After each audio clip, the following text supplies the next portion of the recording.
Alright guys, quick update lang regarding ICE. Nag-release siya ng meme coin.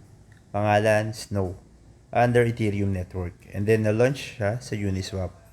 Makikita nyo yon sa ICE official social media niya sa Twitter. At the same time, nag-pop up din yon sa ICE application. Nandito yung contract address niya. Kanina nakita ko lang din yon sa group chat namin ng ICE network. Tapos, nag-check ako ng value niya.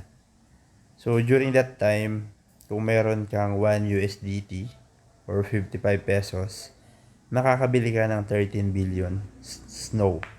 13 billion pieces of snow token. So, binaliwala ko lang. Kala ko hindi pa patukin. Hindi ka hagatin ng tao kasi nga ganun yung nangyari sa ICE. Though, may issue naman talaga nun. Imagine, no, after 1 hour, nag-check ulit ako. And ganito na yung value kung nakabili ka ng 1 USD.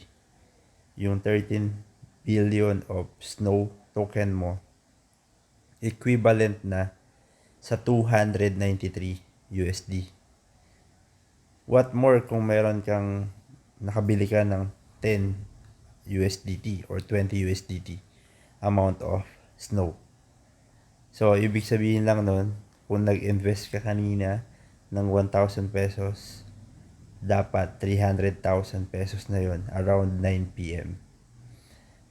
Itatry sana natin. Kung makikita nyo, meron akong 8.18 USDT dito. So, galing lang din yan dun sa OKX ko. Nakinita sa ICE. Pero, nung magsuswap na ako, found out, kailangan natin syempre ng Ethereum para sa gas fee. So, yun lang. Hindi ako nakapag-prepare. Kaya hindi rin tayo nakasabay dito. Sayang. So, ganun kalaki yung kinikita sa trading. Basta alam mo lang yung perfect timing, alam mo yung ginagawa mo at the same time, timing mo talaga or para talaga sa'yo.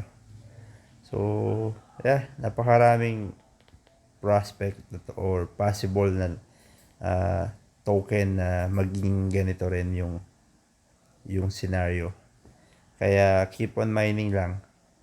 Nakakapanghinayang lang. Thanks.